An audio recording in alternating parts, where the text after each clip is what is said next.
باللہ من الشیطان الرجیم بسم اللہ الرحمن الرحیم لیس البر ان تولوا وجوہکم قبل المشرق والمغرب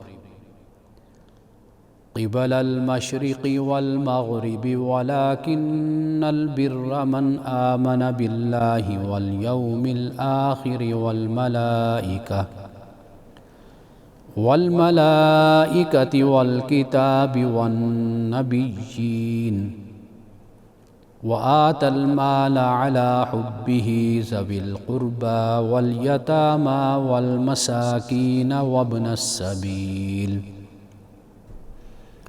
والسائلين وفي الرقاب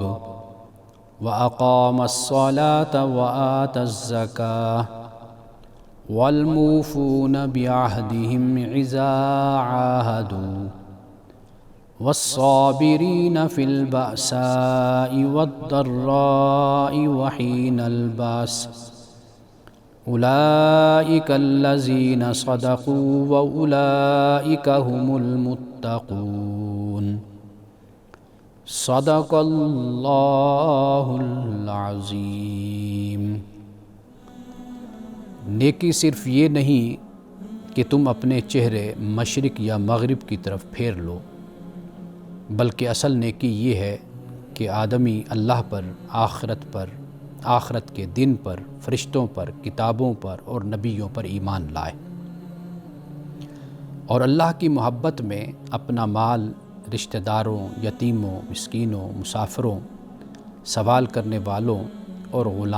غلاموں کی آزادی پر خرچ کرے، اور نماز قائم کرے اور زکوٰۃ ادا کرے،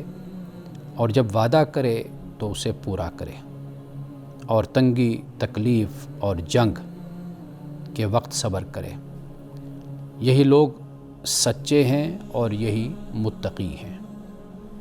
پروگرام الکلام میں آپ تمام دیکھنے والوں کو خوش آمدید۔ آج ہم نے سورۃ البقرہ کی آیت نمبر 177 کی تلاوت بھی کی ہے اور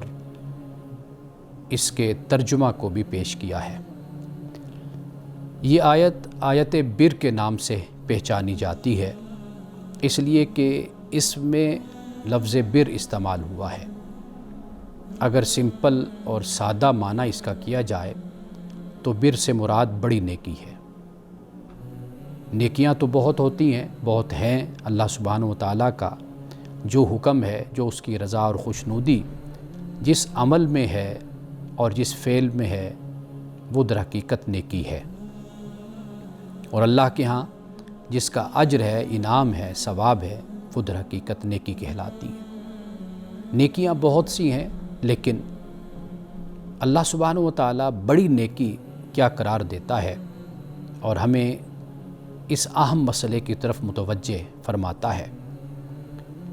یہاں پہ اصل جو مسئلہ ہے وہ یہ ہے کہ قوم یہود و نصارہ،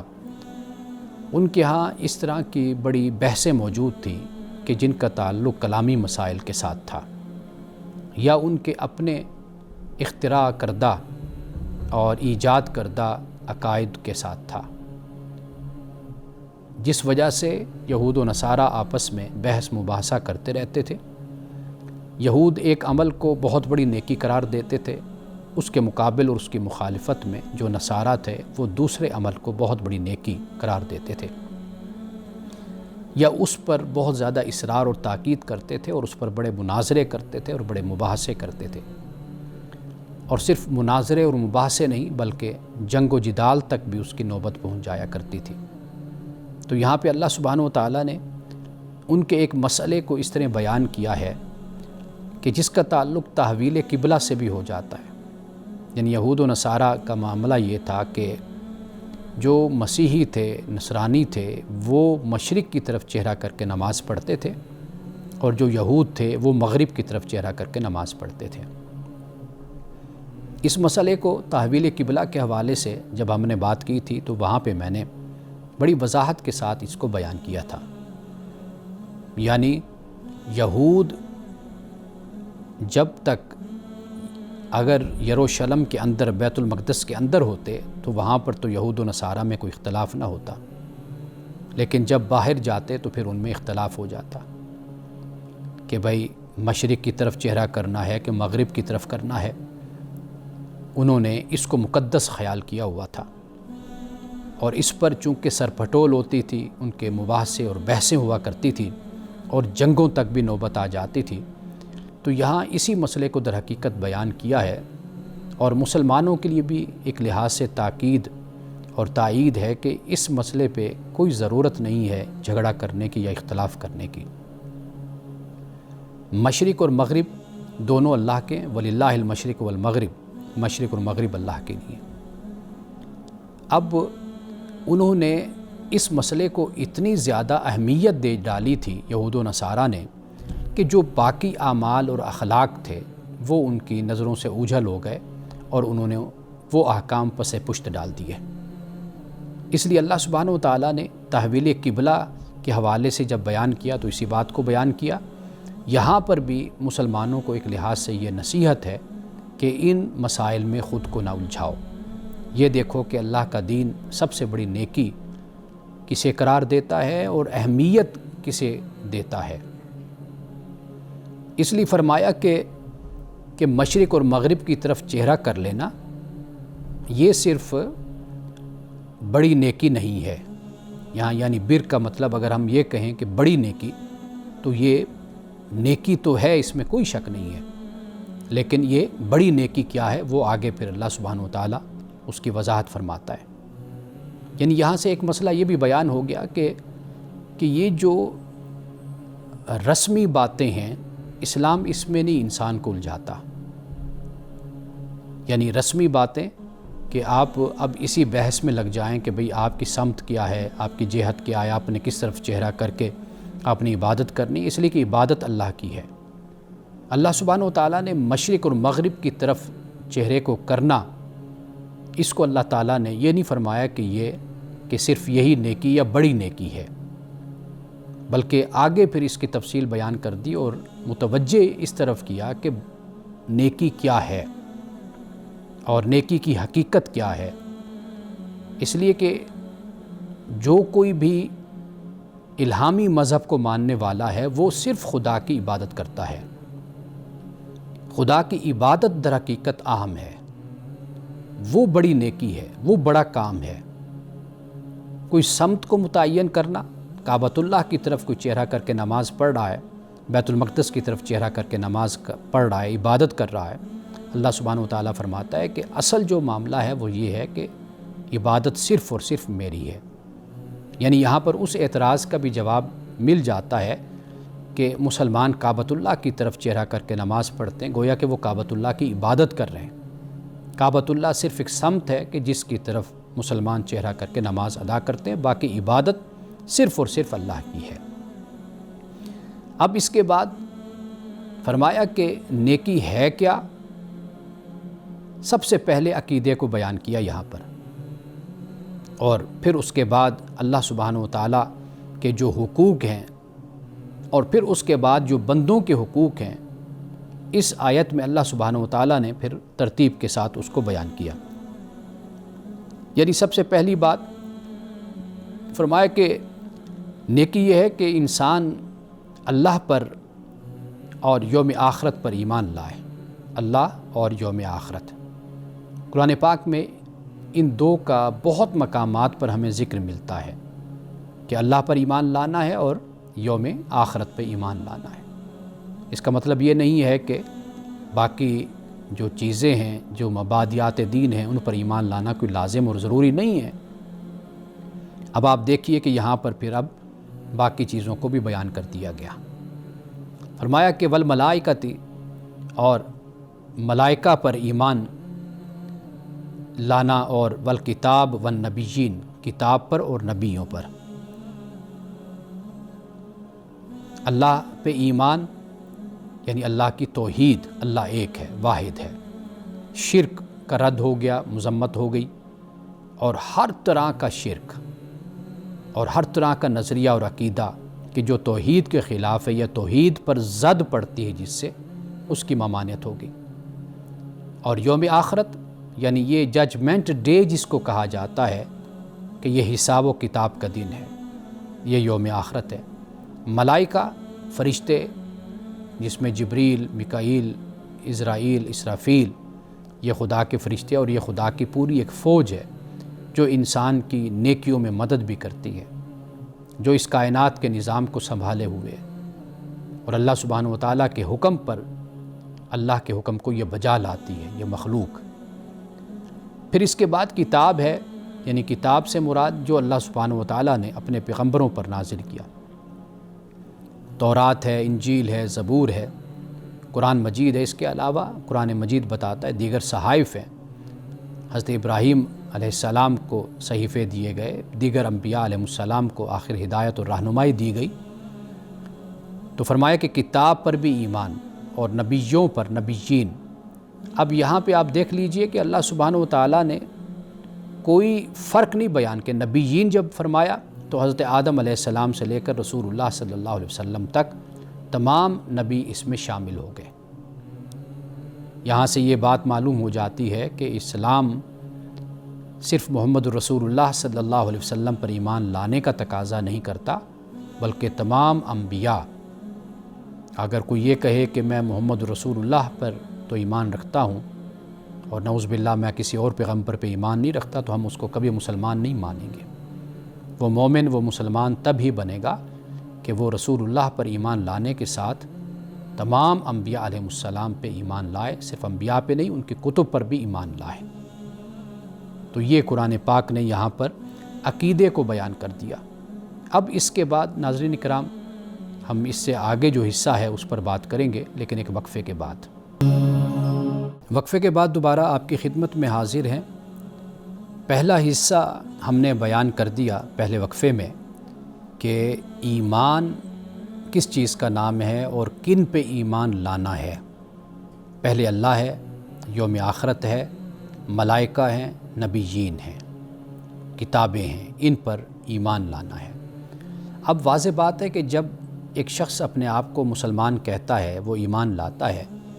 تو ایمان صرف یہ ایک اسلام ڈوگما کا نام تو نہیں ہے کہ بس آپ نے مان لیا، باقی آپ آزاد ہیں، جو آپ اپنی زندگی میں کرتے رہیں۔ اب اس معاہدے کے بعد، اس عقیدے کے بعد کچھ پابندیاں ہیں جو آپ پر لاگو ہوتی ہیں، پھر آپ نے ان کو پورا بھی کرنا ہے۔ اب دیکھیے فرمایا وَآتَ الْمَالَ عَلَىٰ حُبِّهِ، کہ اللہ کی محبت میں وہ مال دیتا ہے، خرچ کرتا ہے۔ قرآن مجید کے کثیر مقامات ہیں کہ جہاں پر اللہ نے خرچ کرنے کی تعلیم دی ہے۔ انفاق کا لفظ بھی استعمال ہوا ہے، صدقہ بھی ہے، خیرات بھی ہے، قرض بھی ہے، اور اس کے علاوہ مختلف اصطلاحات، مختلف الفاظ ہیں جو قرآن مجید میں استعمال ہوئے ہیں۔ تو قرآن مجید بہت زیادہ انفاق اور خرچ کرنے کی تعلیم دیتا ہے، بلکہ قرآن تو یہ کہتا ہے وَمِمَّا رَزَقْنَاهُمْ يُنْفِقُونَ، اس سے جو ہم نے ان کو دیا وہ خرچ کرتے ہیں۔ اب جو کچھ بھی دیا، یہ جو ماں کا لفظ جب عربی زبان میں بولتے ہیں اس میں سب کچھ آ جاتا ہے۔ وہ آپ کا علم ہے، وہ صلاحیت ہے، وہ قابلیت ہے، وہ وقت ہے، جو کچھ بھی ہے، آپ کی صحت ہے، اس میں سے آپ نے اللہ کی راہ میں خرچ کرنا ہے۔ تو یہاں پہ فرمایا کہ اللہ کی محبت میں اپنا مال۔ اب اللہ کی محبت میں بعد مفسرین اکرام نے علی حبی سے مراد یہ ہے کہ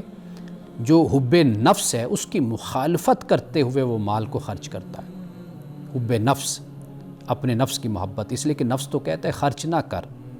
نفس تو خرچ کرنے سے منع کرتا ہے، روکتا ہے کہ اپنے پاس اس کو جمع کر لے، یہ تیری مشکل وقت میں کام آئے گا، یہ تیری ضرورت ہے، مستقبل میں کام آئے گا، اس کو جتنا ہو سکے تو بچا کر رکھ۔ لیکن اپنے نفس کی مخالفت کرتے ہوئے وہ کیا کرتا ہے؟ مال دیتا ہے۔ اور کن پر مال خرچ کرتا ہے، کن کو دیتا ہے؟ فرمایا ذوی القربا، رشتہ داروں کو، والیتامی، یتیموں کو، والمساکین، مسکینوں کو۔ یتیم اور مسکین ایک تو ہم اردو میں استعمال کرتے ہیں، ہمارے ہاں یہ مشہور ہے کہ یتیم سے مراد وہ ہوتا ہے جس کا باپ فوت ہو جائے، اور مسکین سے مراد وہ ہوتا ہے کہ جس کی والدہ فوت ہو جائے۔ لیکن عربی زبان میں جو یتیم کا لفظ ہے وہ دونوں کے لیے استعمال ہوتا ہے، یعنی ماں اور باپ کوئی بھی فوت ہو جائے تو یتیم ہوتا ہے وہ۔ اور یتیم بھی نابالغ ہوتا ہے، یعنی جب وہ بالغ ہو جائے وہ اپنے اعمال و افعال کا خود ذمہ دار ہوتا ہے۔ اللہ سبحانہ و تعالیٰ جو بچہ بالغ ہے، عاقل ہے، سمجھدار ہے، وہ اپنے اعمال کا خود ذمہ دار ہے۔ کل قیامت کے دن وہ خود اپنے اعمال کا جواب دے گا۔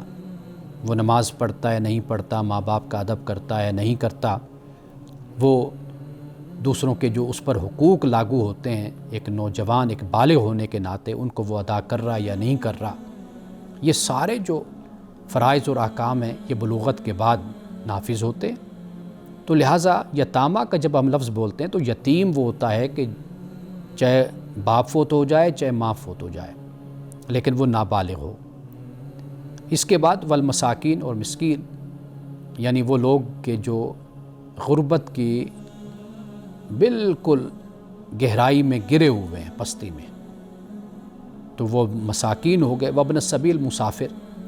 یہاں پہ آپ توجہ کیجئے، آپ دیکھیے کہ قرآن پاک نے مسافر کا بھی ذکر کیا۔ یہاں سے آپ اس مسئلے کی حساسیت کا اندازہ کر سکتے ہیں کہ کوئی بھی فرد ہے، اسلام کہتا ہے کہ تم اس سے لا تعلق نہیں ہو سکتے۔ ذوی القربا کی بات ہو گئی کہ وہ رشتہ دار ہیں، اب رشتہ داروں میں سب ہیں، وہ آپ کی اولاد بھی ہے، آپ کی بیوی بھی ہے، والدین بھی ہیں، آپ کے دیگر رشتہ دار، وہ سب اس میں شامل ہو گئے۔ یتامہ اور مساکین، یتامہ پر بھی انسان کو ترس آ جاتا ہے کہ بھئی وہ یتیم ہے، اکیلا ہے، بے سہارا ہے، مساکین کی بھی حالت دیکھ کر ترس آتا ہے۔ لیکن وابن السبیل مسافر، آپ کے علاقے میں، آپ کے محلے میں کوئی اجنبی ہے، کوئی مسافر آیا ہے، اسلام کہتا ہے کہ آپ اس سے بھی بے خبر اور لا تعلق نہیں ہو سکتے، آپ پر لازم ہے کہ آپ اس کا بھی خیال رکھیں۔ ذرا اس وقت کو یاد کیجئے، اس معاشرے کو ذرا ذہن میں لائیے، وہاں پر مسافر بالکل لاوارث اور بے سہارا ہوا کرتا تھا۔ کبھی کسی کی جمع پونجی لٹ گئی، کبھی جیب کٹ گئی، کبھی کسی کے پاس کھانے کے لیے کچھ نہیں، لمبے سفر لوگ پیدل بھی کرتے تھے، یا اونٹ پر، گھوڑے پر یا گدھے پر لمبے لمبے سفر طے کرتے تھے۔ آج کے مسافر کی بات نہیں ہے، لیکن اگر آج کا مسافر بھی کچھ اس طرح کے حالات سے گزرتا ہے تو وہ بھی ہمارے مستحق زکوٰۃ بھی ہے اور مستحق خیرات بھی ہے۔ والسائلین وفی الرقاب، اور سائل سوال کرنے والا، لیکن سوال کرنے والا وہ ہونا چاہیے کہ جو واقعی حقدار ہو۔ اس سے مراد گداگر نہیں ہے، یہ منگتے نہیں ہیں کہ جو اشاروں پر کھڑے ہوتے ہیں یا گھر کے دروازے آ کر کھٹکھٹاتے ہیں، اس کی پرواہ کیے بغیر کہ گھر میں کوئی بیمار ہے، کوئی سویا ہوا ہے۔ اور ایسے نہیں کہ جن کو آپ جاب کی آفر کریں، کام کی آفر کریں، کام کے لیے وہ کبھی تیار نہیں ہوتے، آپ کے گھر سے مانگنا چھوڑ دیں گے، آپ سے مانگنا چھوڑ دیں گے، لیکن دوسرے محلوں میں جا کر دوسرے گھروں کے دروازے کھٹکھٹاتے رہیں گے۔ اگر آپ ان کو یہ کہیں کہ آپ یہ کام چھوڑ دو گداگری، میں آپ کو جاب دیتا ہوں، آپ کو ملازمت دیتا ہوں، آپ ملازمت کریں، تو وہ کبھی بھی ملازمت کے لیے تیار نہیں ہوں گے۔ اس کی وجہ کیا ہے؟ اس کی وجہ یہ ہے کہ جو ایک عام ملازم گھر میں کام کرنے والا مہینے کے بعد جتنی تنخواہ لیتا ہے اتنا تو وہ روزانہ کما لیتے، وہ کبھی بھی ملازمت کے لیے اور کام کے لیے تیار نہیں ہوتے۔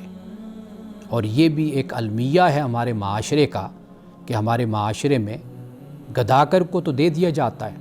لیکن جو ملازم یا ملازمہ ہے اس کی دل کھول کر مدد نہیں کی جاتی، اس کی تنخواہ نہیں بڑھائی جاتی، اس کو وہی 10,000 دیے جائیں گے، اور جو گداگر ہے وہ ایک دن میں 10,000 کما کر جیب میں لے کر جائے گا، تو اس کو کیا پڑی کہ وہ جا کر دوسروں کی ملازمت کرے اور دوسروں کے ہاں کام کرے۔ جب وہ اس طریقے سے ایک مہینے میں 3-3 لاکھ روپے اگر وہ کما لیتا ہے، اس کو کیا ضرورت ہے کہ وہ صرف 10,000 پہ گزارا کرے؟ تو یہ پورے معاشرے کو اس پر سوچنا چاہیے کہ وہ جو صدقات اور خیرات اور وہ جو زکاتیں اور وہ جو دیگر معاملات وہ عام معاشرے میں اور سماج میں کرتے ہیں، وہ سب کچھ وہ اپنے ملازموں کے لیے کر سکتے ہیں، ان کے بچوں کے لیے کر سکتے ہیں، ان کی تعلیم کے لیے کر سکتے ہیں، یہ سب کچھ ان پر خرچ ہو سکتا ہے۔ تو لیکن ہمیں کوئی دلی سکون اس طرح ملتا ہے کہ ہم یہ جو پروفیشنل قسم کے بیگرز اور گداگر ہیں، جب تک ہم ان کو نہ دے لیں اور اپنا پیسہ ضائع نہ کر لیں، اس وقت تک ہم بھی سمجھتے ہیں کہ ہمارا صدقہ اور خیرات ادا نہیں ہوا۔ تو یہاں پر قرآن پاک نے سائلین فرمایا، یعنی سائلین کے جو ضرورت مند ہیں، جو آپ سے سوال کرتے ہیں، جو مانگتے ہیں۔ قرآن پاک نے اس بات کو بھی بیان کیا ہے کہ ایسے لوگ بھی ہیں کہ جو آپ کے دامن سے چمٹ نہیں جاتے، آپ سے سوال نہیں کرتے، مانگتے نہیں ہیں، آپ ان کی پیشانیوں سے ان کو پہچانتے ہیں۔ پیشانیوں سے پہچاننے سے یعنی مراد یہ ہے کہ حالات کا سب کو پتہ ہوتا ہے، انسان کی شخصیت کا، انسان کی ذات کا، اس کا بول چال، اس کا اٹھنا بیٹھنا اور اس کے معاملات کو انسان بہت آسانی سے سمجھ سکتا ہے کہ یہ شخص کتنی مشکل میں۔ ایسے لوگ بھی دیکھیں کہ جن کے پاس بجلی کا بل ادا کرنے کے لیے پیسے نہیں ہوتے، ایسے لوگ بھی دیکھیں کہ جن کے پاس اپنے بچوں کی فیس ادا کرنے کے لیے پیسے نہیں ہوتے، حالانکہ ویسے آپ دیکھیں تو وہ آپ کو ٹھیک نظر آئیں گے۔ تو لہٰذا قرآن مجید نے یہ جو سائلین کہا ہے تو اس سے مراد یہی ہے کہ جو ایسے لوگ کہ جو گداگر نہیں، جو سوالی نہیں ہیں، لیکن وہ ضرورت مند ہیں۔ اور آخری بات جو بیان کی وہ بیان کی وفی الرقاب۔ وفی الرقاب سے مراد جن کی گردنیں پھنسی ہوئی ہیں۔ یہاں پہ آپ دیکھیے کہ کتنی اہم بات ہے جو قرآن بیان کر رہا ہے، اس لیے کہ غلام تو دشمن ہوتا ہے، جو دوسرے دشمن قوم سے جن کو آپ غلام بنا کر لاتے ہیں جنگ میں، لیکن اسلام کہتا ہے کہ وفی الرقاب، ان جو گردنیں جن کی پھنسی ہوئی ہیں ان کو چھڑوانا، ان کو آزاد کروانا، تو فرمایا کہ یہ بھی بہت بڑی نیکی ہے، بہت بڑا کام ہے۔ ناظرین کرام، مزید ابھی ہم اس پر بات کرتے ہیں لیکن ایک وقفے کے بعد۔ وقفے پہ جانے سے پہلے ہم اس نقطے پہ بات کر رہے تھے کہ اللہ سبحانہ و تعالیٰ نے جو بڑی نیکی قرار دی ہے ان میں ایک غلاموں کو آزاد کروانا بھی ہے۔ اسلام پہ اس حوالے سے بڑے اعتراضات کیے جاتے ہیں، غلامی کے تصور اور غلامی کے رواج پر، لیکن یہ بات یاد رکھیے کہ یہ اسلام کو، مسلمانوں کو موروثی طور پر یہ سب کچھ ملا تھا۔ یہ نہیں تھا کہ دنیا میں غلامی نہیں تھی اور اسے مسلمانوں نے رائج کیا پہلی دفعہ، نہیں۔ اسلام کے آنے سے پہلے، مسلمانوں کے آنے سے پہلے، پیغمبر اسلام صلی اللہ علیہ وسلم کے آنے سے پہلے غلامی کا تصور دنیا میں تھا، پہلی بات۔ دوسری بات یہ یاد رکھیے کہ ہمیشہ کسی بھی قانون کو، رواج کو اور کسی طریقے کو ختم کرنے کے لیے ضروری ہوتا ہے کہ دونوں فریقین راضی ہوں، تب ہی اس کا خاتمہ ہو سکتا ہے۔ یہ نہیں ہو سکتا تھا کہ ایک طرف اسلام اس بات کا اعلان کر دے کہ بس غلامی کا خاتمہ کر دیا ہم نے، آج کے بعد غلامی نہیں ہوگی، یعنی پہلے دن اسلام یہ اعلان کر دیتا، تو ایسا نہیں۔ کیوں؟ اس لیے کہ یک طرفہ کبھی بھی عالمی سطح پہ کوئی فیصلہ نہیں ہوتا، فیصلہ ہمیشہ اقوام عالم یا کم از کم وہ قومیں جن کے درمیان یہ مسئلہ ہوتا ہے وہ مل کر جب تک کوئی فیصلہ نہ کریں۔ ایسا نہیں ہو سکتا کہ ایک قوم فیصلہ کر دے اور پھر دوسری قوم اس پر چڑھ دوڑے اور اس کے سارے افراد کو غلام بنا لے اور وہ شریفانہ طور پر خاموش ہو کر بیٹھ جائیں، تو یہ کبھی بھی عملی زندگی میں، سیاسی اور عسکری زندگی میں ایسا نہیں ہوتا۔ اور تیسری بات یہ یاد رکھیے کہ اسلام نے اس میں اصلاحات کی۔ اگر آپ اس کا مطالعہ کریں، جو وحشیانہ سلوک اور طریقہ تھا، اسلام نے اس کو ختم کیا۔ سورۃ النساء میں اس پہ جہاں پر مالکت ایمانکم کے الفاظ آتے ہیں، یعنی لونڈیاں، وہاں پہ مفسرین کرام نے بڑی تفصیل کے ساتھ گفتگو کی ہے۔ آپ ذرا اس کو پڑھ کر دیکھ لیجئے کہ کس طریقے سے رسول اللہ صلی اللہ علیہ وسلم نے اس کو گریجول ختم بھی کیا، اور گریجولی اس میں جو قانونی طور پر اور رویوں میں جو نرمی لائی جا سکتی تھی، رسول اللہ وہ نرمی لے کر آئے۔ ذرا اس کا مطالعہ کیجئے۔ اس کی سب سے بڑی مثال عملی طور پر یہ ہے کہ بڑے بڑے صحابہ اور صحابیات وہ عالم بنے، وہ محدث بنے، وہ مفسر بنے، مورخ بنے، علم الانساب کے ماہر بنے، لیکن وہ غلام اور لونڈی تھے، صحابہ اور صحابیات۔ آپ مجھے بتائیے کہ اگر ان کو سازگار ماحول نہ دیا جاتا، تکریم انسانیت کا ماحول نہ ہوتا اور حقوق کی ادائیگی کا ماحول نہ ہوتا، اور ان کو خدا خوفی کا ماحول نہ دیا جاتا، تقوی اور پرہیزگاری کا، کیا وہ علم کے حوالے سے اتنے بلند اور اعلیٰ مقام پر فائز ہوتے؟ کبھی نہ ہوتے۔ اگر ان کے ساتھ ظلم ہوتا، زیادتی ہوتی، ان کو دبا کر رکھا جاتا، جبر ہوتا، تو وہ کبھی ترقی نہ کر پاتے۔ اب یہ باتیں ذہن میں رکھیے، پھر آپ دیکھیے کہ اسلام نے غلامی کی رسم کو پھر کس طریقے سے ختم کیا۔ اور یہ بات میں اکثر کہا کرتا ہوں کہ جو چیز قوم کی جڑوں میں بیٹھ جاتی ہے، ایک انسٹیٹیوشن کی حیثیت اختیار کر لیتی، جو رسم، جو رواج، اسے پھر کبھی بھی یکدم ختم نہیں کیا جا سکتا۔ ہمیشہ اس کو گریجولی، تدریجاً پھر اس کا خاتمہ ہوتا ہے۔ تدریجاً کیسے خاتمہ ہوا؟ آپ دیکھ لیجئے کہ چھوٹی چھوٹی بات پر، کسی غلطی پر کوئی کفارہ ہے تو کہا کہ غلام لونڈی کو آزاد کرو، اور اس کی فضیلت کو رسول اللہ نے اتنا بیان کیا کہ فرمایا کہ جو یہ لونڈی کی تربیت کرے گا، اس کو تعلیم دلوائے گا اور اس کی عزت کرے گا، تو فرمایا کہ میں اس کو جنت کا وعدہ کرتا ہوں اس سے۔ احادیث میں یہ سب کچھ بیان ہے۔ تو لہٰذا اسلام پر اعتراض آپ ضرور کیجئے، سوال بھی اٹھائیے، لیکن ذرا تحقیق بھی ضرور کیجئے اور گہرائی کے ساتھ ان باتوں کو پڑھیے۔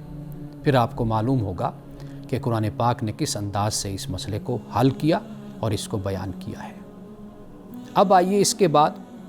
اللہ سبحانہ و تعالیٰ نے واقام الصلاۃ وآت الزکاۃ، نماز قائم کرنا اور زکوٰۃ دینا،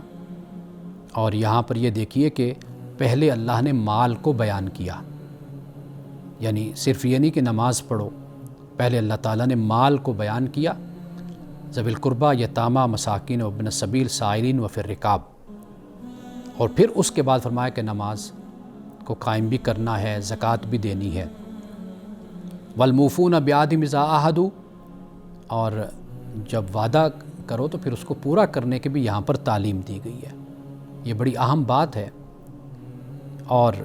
پھر فرمایا والصابرین فی البأساء والضراء وحین الباس، تنگ دستی میں، تکلیف میں، جنگ میں، تو یہ صبر کرنے والے ہیں۔ وہ جو حالات ہیں وہ معمولی حالات ہیں، معمول کے مطابق ہیں، وہاں پر یہ باتیں بیان کرتی۔ اصل جو مومن کا، ایک انسان کا پتہ چلتا ہے،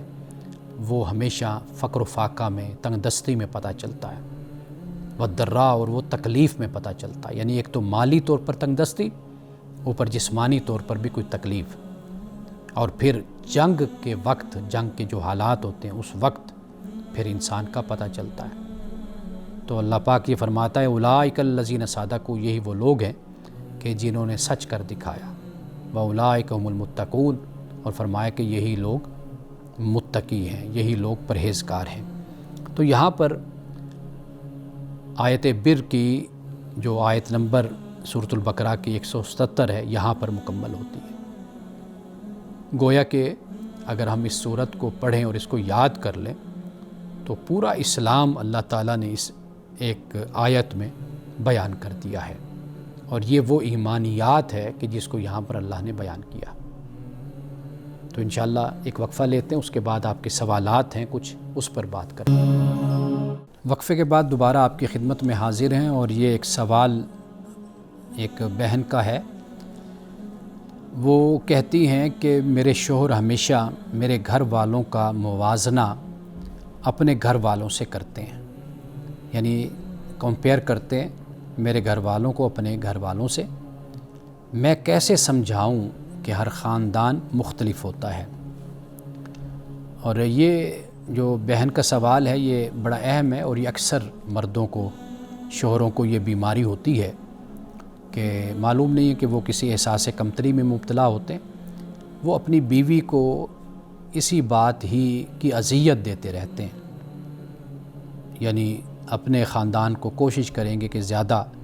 اس کو بیان کریں، اس کی برتری کو بیان کریں، اور اپنی بیوی کے خاندان کو کم تر بیان کریں۔ حالانکہ یہ کوئی ایشو نہیں، یہ کوئی موضوع نہیں کہ جس پر اس طرح وقت لگایا جائے یا خام خواہ اپنی بیوی کو اذیت دی جائے، تکلیف دی جائے۔ اب اس کا جو حل ہے، ایک تو بات یہ ہے کہ جب دو فریق ہو نا، تو اگر ایک فریق کوئی ایسی غلطی کرتا ہے، بے وقوفی کرتا ہے، تو پھر جو دوسرا فریق ہوتا ہے، ساتھی ہوتا ہے، تو اس کی ذمہ داری بڑھ جاتی ہے۔ تو یہاں پر میں سمجھتا ہوں کہ یہ جو ہماری بہن ہے، ان کی ذمہ داری بڑھ جاتی ہے کہ بجائے اس کے کہ وہ فوری رد عمل دیں، جذباتی مظاہرہ کریں، یا جیسے شوہر جیسے بات کہہ رہا ہے اس کے جواب میں فوراً جواب دیں، تو انہیں چاہیے کہ یہ سمجھداری کے ساتھ، صبر کے ساتھ، اگرچہ یہ جب کوئی مسئلہ نہ ہو اور اس کو ایشو بنایا جائے، اور پھر اس کی طرف سے جو سمجھدار بندہ بھی ہو، گھر کا بڑا بھی ہو، ذمہ دار بھی ہو،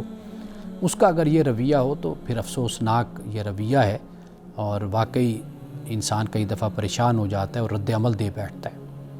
لیکن یہ ہے کہ اگر یہ ہماری بہن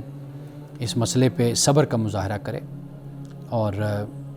اپنے خاوند سے، یعنی جو بات کہنے والی ہے، سمجھانے والی ہے، یہ کہیں کہ بھئی کوئی خاندان بھی ہو، کوئی بھی قبیلہ ہو، کوئی بھی فیملی ہوتی ہے، وہ کامل اور اکمل تو نہیں ہوتی، یعنی کوئی زیادہ تعلیم میں آگے ہوتا ہے، کوئی زیادہ معیشت میں،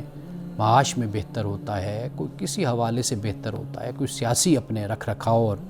ایک سیاسی اپنا بیک گراؤنڈ کی وجہ سے آگے ہوتا ہے۔ تو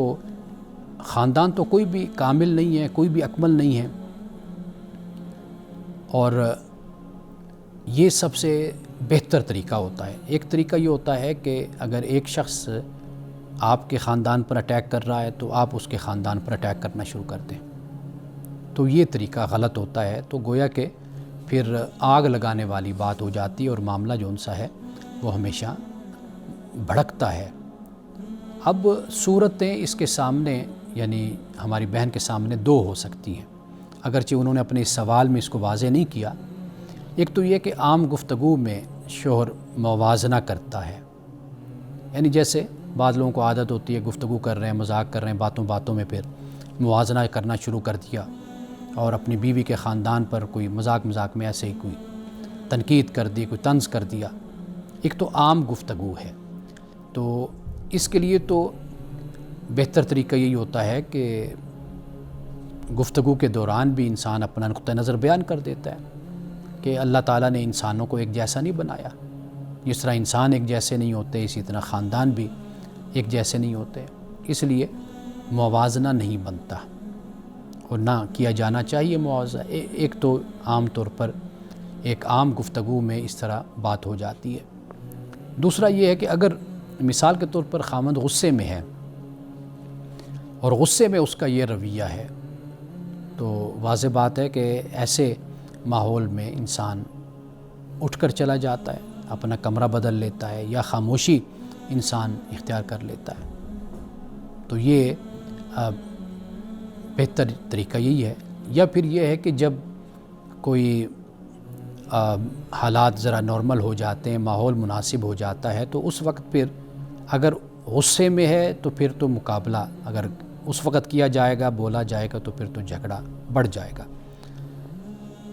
ہاں، جب حالات بہتر ہو جائیں، ماحول ٹھنڈا ہو جائے، تو پھر کہا جا سکتا ہے کہ آپ کا جو یہ طریقہ گفتگو ہے یہ مجھے تکلیف دیتا ہے، تو ہم آئندہ اس انداز سے بات نہیں کریں گے، یعنی ہم دونوں یہ کوشش کریں کہ ہم اس موضوع پر بات ہی نہ کریں خاندان کے حوالے سے۔ تو یہ سب سے اچھا طریقہ ہوتا ہے، بجائے اس کے کہ ایک دوسرے پر، ویسے جو کہا جاتا ہے نا کہ بھئی پھر فرق کیا رہا، اگر آپ کو شوہر کی بات سے تکلیف پہنچ رہی ہے کہ وہ آپ کے خاندان پہ کوئی بات کہہ رہا ہے، اسی طرح اگر آپ بھی اس کے خاندان پر شروع کر دیں گے تو پھر آپ میں اور اس میں کیا فرق رہا۔ تو مسئلے کا جو بہتر حل ہے وہ یہی ہے کہ آپ ٹھنڈے دل و دماغ کے ساتھ حالات کے مطابق آپ جب دیکھیں کہ ماحول صحیح ہے تو آپ اس وقت بات کر سکتی ہیں۔ ایک اور سوال بھی ہے، اور یہ سوال بھی اسی طرح بھیجا گیا ہے ایک بہن کا کہ میری ساس چاہتی ہے کہ ہر فیصلہ وہ کریں، میں فیصلہ کروں تو برا لگتا ہے، یعنی معاملات میں ساس ہمیشہ اب مداخلت کرتی ہے آگے بڑھ کر، اور جبکہ میاں بیوی کا بھی مسئلہ ہوتا ہے کئی دفعہ تو ماں بیچ میں ضرور مداخلت کرتی ہے، یہ مسئلہ اس بہن کو ہے کہ بھئی کہ میری ساس کا یہ کہنا اور یہ اس کی چاہت ہے کہ بھئی فیصلہ وہ کریں۔ سمجھدار ساسیں ہمیشہ یہ طریقہ اختیار کرتی ہیں کہ وہ یہ حقیقت جانتی ہیں کہ اب جو وقت ہمارا تھا وہ ہم نے گزار لیا، اب بیٹا ہے، جوان ہے، اب اس کی شادی ہو گئی، اس کی بیوی ہے، تو لہٰذا اب ان کی زندگی ہے، یہ میاں بیوی ہیں، آپس میں مل جل کر زندگی گزاریں۔ تو جو سمجھدار ساس ہوتی ہے وہ ہمیشہ اسی رویے کو اختیار کرتی ہے اور مداخلت سے ہمیشہ اجتناب کرتی ہے۔ تو لہٰذا میں اس بہن کو صرف یہ گزارش کروں گا کہ وہ بڑی ہیں، ساس ہیں، آپ ان کا احترام کریں، اور آپ کے خاوند کی وہ والدہ بھی ہیں، اس لحاظ سے بھی آپ ان کا احترام کریں۔ اور جہاں تک معاملہ ہے کہ آپ کے معاملات میں مداخلت کا یا وہ فیصلہ کرتی ہیں، اس کا بہتر طریقہ یہی ہوتا ہے کہ شوہر کو سمجھایا جائے، کہا جائے، اور چونکہ شوہر کا کردار میڈیٹر کا ہونا چاہیے، یعنی وہ ثالثی کا کردار اس کا ہونا چاہیے، یعنی نہ وہ بیوی کی طرف نہ ماں کی طرف، اور جس کو دیکھے کہ اس کو ضرورت ہے سمجھانے کی تو وہ ضرور اس کو سمجھائے۔ تو یہ رویہ بھی حد اعتدال سے بڑھ جاتا ہے کہ اگر کوئی یہ سمجھے کہ بھئی میں بس اپنی ماں کی میں نے سننی ہے، چونکہ وہ میری ماں ہے، وہ غلط کہے صحیح کہے کچھ بھی کہے، بس وہ میرے لیے مقدس ہے اور میری ماں ہے، تو لہٰذا میں نے اسی کی بات کو ماننا ہے، چاہے بیوی جو کچھ بھی کہتی رہے۔ تو یہ رویہ بھی نامناسب ہے، اور بیوی کی بات میں لگ کر ماں کی گستاخی یا ماں کے خلاف کوئی باتیں یا ماں کو کہنا کچھ، تو یہ بھی نامناسب رویہ ہے۔ تو لہٰذا جو شوہر ہیں ان کا رویہ معتدل اور متوازن ہونا چاہیے کہ وہ دونوں کو سمجھا کے رکھیں۔ تو ماں کی خدمت میں یہ گزارش کی جا سکتی ہے کہ اب ہماری زندگی ہے، ہم دو اکائیاں ہیں یعنی خاندان کی، تو ہماری اپنی ایک زندگی ہے، جس طرح آپ نے اختیار کے ساتھ آزادانہ طریقے سے زندگی گزاری ہے، اسی طرح ہمیں بھی زندگی گزارنے کا حق دیجیے، اور ہماری زندگی کے جو فیصلے ہیں وہ ہم خود کریں گے۔ تو یہ بیٹا جو ہے آپ کا شوہر، وہ بہتر طریقے سے اپنی والدہ کو سمجھا سکتا ہے۔ انہی الفاظ کے ساتھ آج کے پروگرام سے اجازت دیجیے، انشاءاللہ کل آپ سے دوبارہ ملاقات ہوگی۔ السلام علیکم ورحمۃ اللہ وبرکاتہ۔